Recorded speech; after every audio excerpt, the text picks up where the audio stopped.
Hello दोस्तों, आज हम बात करने वाले हैं input output in C language. जैसा कि हमारा कंप्यूटर कीबोर्ड से इनपुट लेता है, मॉनिटर पे प्रिंट करता है, पर ये तो हमारा कंप्यूटर ऐसा करता है। पर हम अपनी प्रोग्रामिंग लैंग्वेज में इनपुट आउटपुट कैसे लेते हैं और कैसे उसे प्रिंट करते हैं, तो इसके बारे में आज हम पूरी अच्छी तरीके से इसके बारे में जानकारी करेंगे और इसका कोड भी देखेंगे कैसे करते हैं। इनपुट आउटपुट जानने से पहले हमें जानना पड़ेगा कि बेसिक स्ट्रक्चर कैसा है सी लैंग्वेज का। तो अगर आप लोगों को इसके बारे में नहीं पता है तो हमारा पहला वीडियो देख सकते हैं आई बटन पर क्लिक करके। सी लैंग्वेज का बेसिक स्ट्रक्चर 3 पार्ट्स में डिवाइडेड है। फर्स्ट पार्ट है प्री प्रोसेसर सेक्शन, सेकंड है मेन फंक्शन, थर्ड है स्टेटमेंट फंक्शन। सबसे पहला है प्री प्रोसेसर सेक्शन, जहाँ पे हम here we include our necessary libraries. ये पार्ट, ये जो सब आपको दिख रहा होगा कोड में हमने दिया है, इसमें हम क्या करते हैं, अपनी जो नेसेसरी लाइब्रेरीज होती हैं, जैसे कि यहाँ पे studio.h है, math.h है, conio.h है, यहाँ पे हम और बाकी बराबर में साइड में ग्लोबल फंक्शन, ग्लोबल वेरिएबल वगैरह डिफाइन करते हैं। तो इसे हम क्या कहते हैं, प्री प्रोसेसर सेक्शन कहते हैं। सेकंड हमारा है मेन फंक्शन, जहाँ पे हम क्या करते हैं, every programs execution begins with the main function. C language का कोई भी प्रोग्राम है वो हमेशा मेन फंक्शन से ही एग्जीक्यूट होना स्टार्ट होता है। This is the programs entry point. Main function C language के प्रोग्राम का एंट्री पॉइंट है। थर्ड है हमारा statements and logic parts. Here everything is done related to our program such as take, input, output, expression, logic etcetera.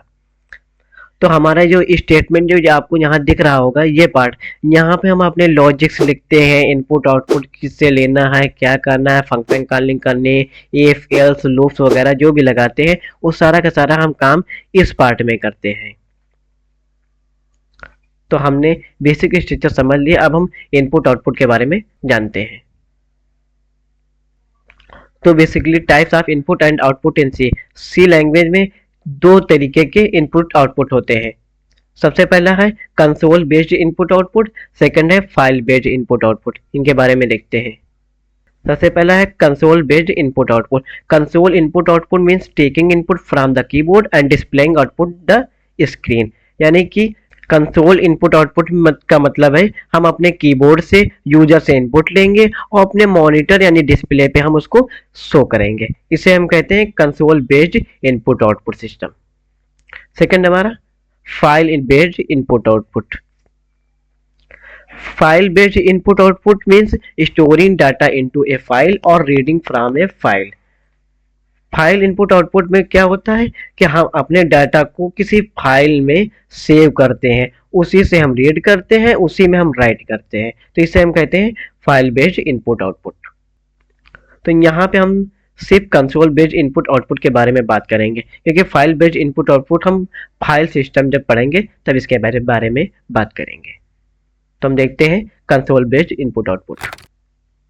Console input output is a process in which, input output में एक process है जिसमें क्या होता है, हम पहले input लेते हैं। इनपुट कहाँ से लेते हैं, input is taken from the keyboard. Input हम कीबोर्ड से लेते हैं। आउटपुट क्या करते हैं, output is displayed on A monitor. Console based input output में हम इनपुट कीबोर्ड से लेते हैं और मॉनिटर पे प्रिंट करते हैं। All console input output functions are defined in the studio.h header file। Console based input output function जितने भी हमारे हैं वो सारे के सारे किस लाइब्रेरी में है, studio.h हेडर फाइल में है। तो इसीलिए जब भी हमें कंसोल बेस्ड इनपुट आउटपुट करना होगा तो हम सबसे पहले इस हेडर फाइल को इंक्लूड करेंगे। इसका फुल फॉर्म क्या है, इसका फुल फॉर्म है standard input output. Studio IO का फुल फॉर्म है स्टैंडर्ड इनपुट आउटपुट। अब हम इसके बारे में बात करते हैं डिटेल्स में। तो सबसे पहले कंसोल बेस्ड इनपुट आउटपुट में है प्रिंटफ। इसका यूज क्यों करते हैं, किस लिए करते हैं देखते हैं। Printf function is use to displaying the output और कैरेक्टर्स ऑन कंसोल। यानी प्रिंटफ फंक्शन का यूज हम करते हैं अपने मॉनिटर या डिस्प्ले पे आउटपुट दिखाने के लिए। स्ट्रिंग, कैरेक्टर जो भी हमें दिखाना होता है, हम यूजर को आउटपुट कंसोल पे दिखाने के लिए हम प्रिंटफ का यूज करते हैं। General format for printf function. तो इसका क्या सिंटैक्स है, हमारा सिंटैक्स है प्रिंटफ, पहले हम लिखेंगे, उसके बाद ब्रेसेस रहेगा। आउटपुट फॉर्मेट यानी कि यहाँ पे हम स्ट्रिंग वगैरह लिखेंगे, और या भी अगर कोई वेरिएबल प्रिंट कराना है तो हम यहाँ पे फॉर्मेट स्पेसिफायर यूज करेंगे उस वेरिएबल से रिलेटेड। और इस यहाँ पे क्या होंगी, उस वेरिएबल से रिलेटेड जितने भी वेरिएबल होंगे या कांस्टेंट होंगे वो यहाँ पे होंगे। इसका ये सिंटैक्स है। इसमें ये आउटपुट फॉर्मेट क्या है, output format tells function about the format that should be followed when display the output. हमने अभी बताया कि आउटपुट फॉर्मेट में वो चीजें हम रखते हैं जो हमें यूजर को दिखानी है, उन्हें हम डबल कोट्स में स्ट्रिंग्स में लिखते हैं, जिससे क्या है वो कंसोल पे प्रिंट हो और यूजर उन्हें देखे और उसे रीड करे। Value list is a list of variables, constant, expression, combination of them which values are the parts of the displayed the output। यानी कि वैल्यू लिस्ट में हम कांस्टेंट रखते हैं, जैसे 4, 5, 6। एक्सप्रेशन अगर हमें लेस देन, ग्रेटर देन से रिलेटेड कोई भी वेरिएबल रखना है या कोई एक्सप्रेशन रखनी है तो हम वैल्यू लिस्ट में उसे रखते हैं। तो हमने प्रिंटफ फंक्शन के सिंटैक्स को देख लिया है। अब इसका हम यूज केस देखते हैं कि इसे हम यूज कैसे करते हैं। Printf example with string. अगर हमें कोई भी आउटपुट दिखाना है तो हम इस तरीके से प्रोग्राम को अपने लिखेंगे। इसमें लिखा हुआ है, हमने जो नेसेसरी लाइब्रेरी थी यानी studio.h उसको इंक्लूड की है। और मेन फंक्शन के अंदर हमने एक हेलो सर कंसोल पे प्रिंट कराया है। अब इसका आउटपुट हमारा कैसा होगा, आउटपुट हमारा कंसोल पे ऐसा होगा। आइए इसको हम रियल में प्रोग्राम करके देखते हैं कैसे आखिर ये होता है। तो हम अपना पहला प्रोग्राम प्रिंटफ का यूज करने वाले हैं। इसमें जैसे कि आपको दिख रहा होगा कि पूरा का पूरा हमारा एक जो मेन बेसिक स्ट्रक्चर है वो लिखा हुआ है। अब आप कोई भी अगर हमें यूजर को स्ट्रिंग प्रिंट करानी है तो हम कैसे प्रिंट कराते हैं, तो देखिए हम सबसे पहले अपना प्रिंटफ फंक्शन लिखेंगे। अब इसके अंदर सबसे पहला पार्ट था, क्या था, फॉर्मेट स्ट्रिंग यानी कि फॉर्मेट स्पेसिफायर, पर उसे हम यूज नहीं करने वाले हैं, उससे हम अभी नेक्स्ट में देखते हैं। तो सबसे पहले हमें क्या लिखना है, कोई भी स्ट्रिंग प्रिंट करानी है तो उसके लिए हम सबसे पहले डबल कोट का यूज करेंगे। उसके अंदर जो भी हमें लिखना होगा उसे हम लिखेंगे। जैसे कि हमारे प्रोग्राम में लिखा है हेलो सर, तो इस तरीके से हम अपने हेलो सर लिखेंगे। उसके बाद अपने प्रोग्राम को सेव करेंगे। सेव करने के बाद इसे हम रन कराएंगे।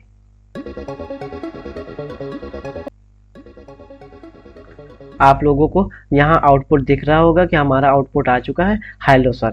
तो इस तरीके से हमें अगर कोई भी यूजर को स्ट्रिंग प्रिंट करानी है तो हम प्रिंटफ में डबल कोट में उस स्ट्रिंग को लिखेंगे और उसे प्रिंट कराएंगे। अब हम नेक्स्ट देखेंगे, अगर हमें कोई भी वेरिएबल प्रिंट कराना है तो हम उसे कैसे प्रिंट कराते हैं। Printf example with variables. अगर हमें कोई भी वेरिएबल प्रिंट कराना है तो सबसे पहले हम उस वेरिएबल को लेंगे, उसमें कोई भी वैल्यू स्टोर करेंगे। उसके बाद उस तो प्रिंटफ में हम सबसे पहले वो स्ट्रिंग लिखेंगे जो भी हमें यूजर को कंसोल पे प्रिंट करानी है। उसके बाद हम जो भी वेरिएबल यूज करने वाले हैं उस डेटा टाइप का यहाँ पे हम फॉर्मेट स्पेसिफायर यूज करेंगे। उसके बाद कॉमा लगाएंगे, कॉमा लगाने के बाद उस वेरिएबल को लिख देंगे। तो इस तरीके से हमारा आउटपुट कंसोल पे प्रिंट होगा उस वेरिएबल का स्ट्रिंग के साथ। यह फॉर्मेट स्पेसिफायर क्या है, अगर आपको नहीं पता है तो आई बटन पे क्लिक करिए, इसके बारे में हमने वीडियो बनाई है वो आप देख सकते हैं। तो हमारा यहाँ पे प्रोग्राम का आउटपुट क्या आ रहा है, माई एज इज 20। और इसे हम देखते हैं कि यह प्रोग्राम सही है या गलत है। तो हमारे प्रोग्राम में सबसे पहले इंटीजर टाइप का एज नाम का एक वेरिएबल बना हुआ है जिसमें वैल्यू कितनी स्टोर है, 20 स्टोर है।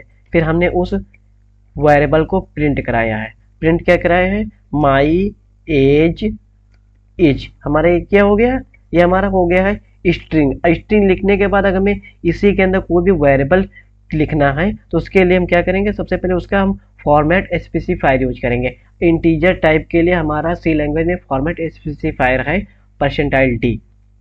उसके बाद उस कॉमा लगाएंगे स्ट्रिंग के बाहर। स्ट्रिंग के बाहर कॉमा लगाने के बाद हम क्या लिखेंगे, एज, यानी कि जो हमें वेरिएबल प्रिंट कराना है। ध्यान रहे जो सबसे पहले फॉर्मेट स्पेसिफायर लिखा होगा वो उसी से रिलेटेड सबसे पहला वाला वेरिएबल होगा। अगर हम बहुत सारे यूज करेंगे तो हम इसी तरीके से अगर कोई और भी हम यूज करते तो यहाँ पे हम सेकंड कामा लगा करके उस वेरिएबल को फिर लिखते। अगर इसी तरीके से हमें थर्ड कोई भी लिखना होगा तो हम थर्ड उसके बारे में देखेंगे, फिर कॉमा लगाएंगे, फिर थर्ड वेरिएबल लिखेंगे। पर हमारा यहाँ पे सिर्फ एक वेरिएबल है, इसीलिए हम सबसे एक ही फॉर्मेट स्पेसिफायर यूज करेंगे और उस वेरिएबल का नाम लिखेंगे। तो हमारे इसका आउटपुट क्या होगा देखते हैं। आप लोगों को आउटपुट देख रहा होगा, माई एज इज 20।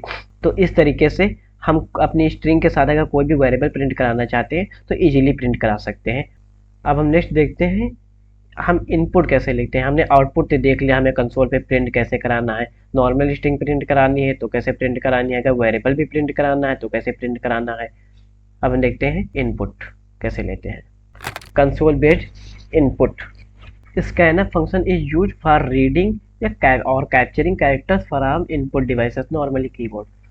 तो स्कैनफ फंक्शन का सी लैंग्वेज में हम स्कैनफ फंक्शन का यूज करते हैं अपने कंसोल से इनपुट लेने के लिए। यूजर जब भी कोई कीबोर्ड पे प्रेस करेगा की और हमारे कंसोल को इनपुट देगा तो हम किसको थ्रू लेंगे, हम स्कैनफ फंक्शन का यूज करेंगे और यूजर से इनपुट लेंगे। तो हमारे जिस तरीके से प्रिंटफ फंक्शन का एक फॉर्मेट होता है, सिंटैक्स होता है, उसे स्कैनफ फंक्शन का भी फॉर्मेट होता है, जो कि हमारे स्कैनफ फंक्शन का फॉर्मेट है।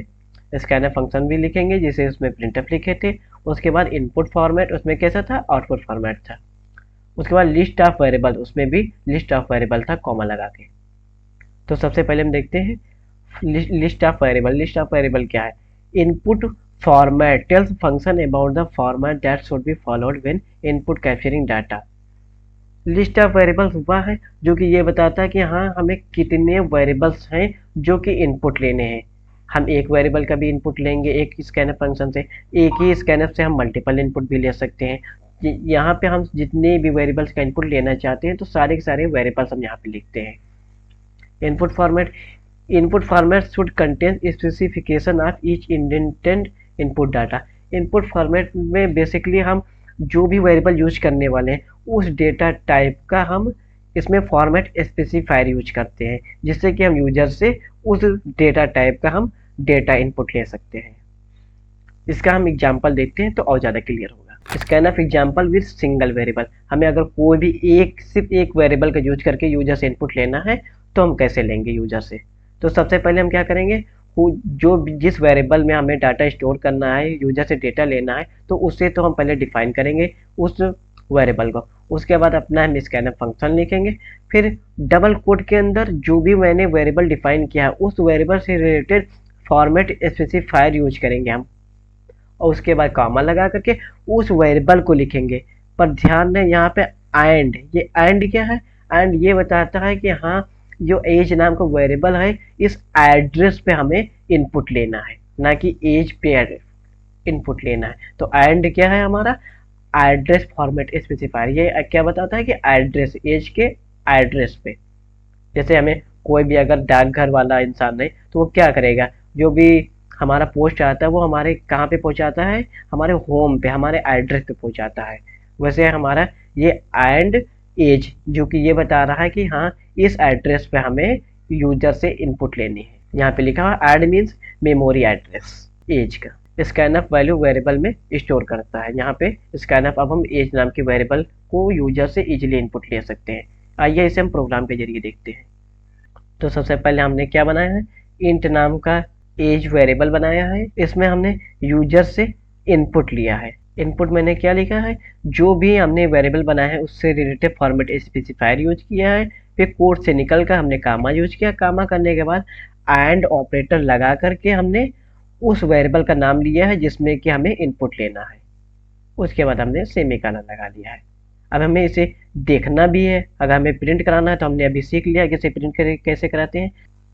आइए इसको प्रोग्राम को रन कराते हैं, देखते हैं हमारा ये प्रोग्राम सही है या गलत। तो सबसे पहले हम क्या यहाँ पे इनपुट लेंगे, हमने मान लिया 20 इंटर किया।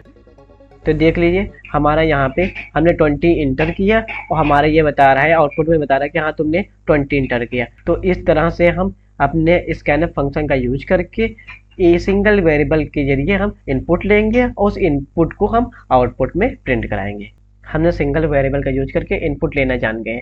अगर हमारे पास मल्टीपल वेरिएबल होंगे तो हम क्या करेंगे, क्या बार बार स्कैनफ फंक्शन का यूज करेंगे हर वेरिएबल के लिए? नहीं, हम एक ही स्कैनफ फंक्शन में मल्टीपल वेरिएबल की वैल्यू यूजर से हम इनपुट ले सकते हैं। उसे हम कैसे लेते हैं देखते हैं। Scanf example with multi variable, जैसे कि यहाँ पे आप प्रोग्राम में देख रहे होंगे, यहाँ पे हमारे पास दो वेरिएबल है इंटीजर टाइप के, ए है बी है। हमने स्कैनफ फंक्शन का यूज करके दोनों में हमने क्या लिया है, इनपुट लिया है। हमने भी सिंटैक्स देखा क्या है स्कैनफ फंक्शन में, क्या है जो भी हम इनपुट लेने वाले हैं वेरिएबल में उसका तो सबसे पहले फॉर्मेट स्पेसिफायर यूज करेंगे।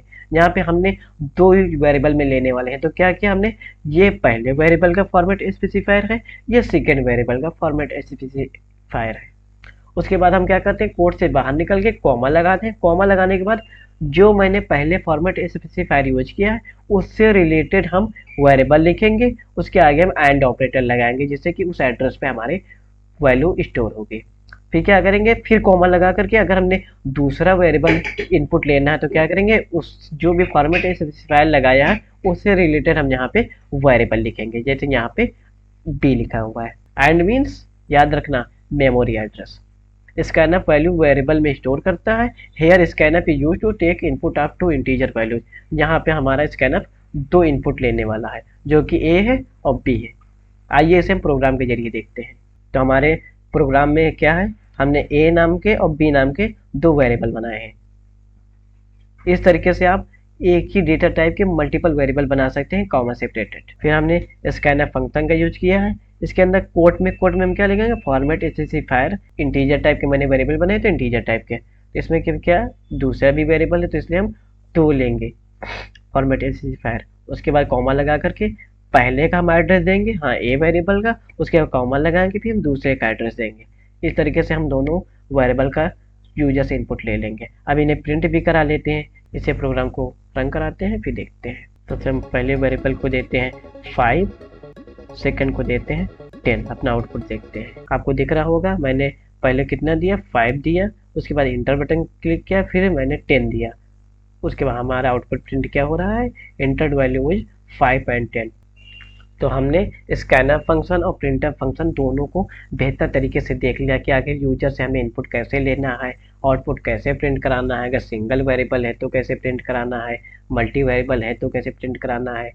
ज़्यादातर जब भी हम प्रिंटर स्कैनर पर यूज करते हैं तो हमसे कुछ कॉमन मिस्टेक्स हो जाती हैं जो कि कुछ इस तरीके की हैं।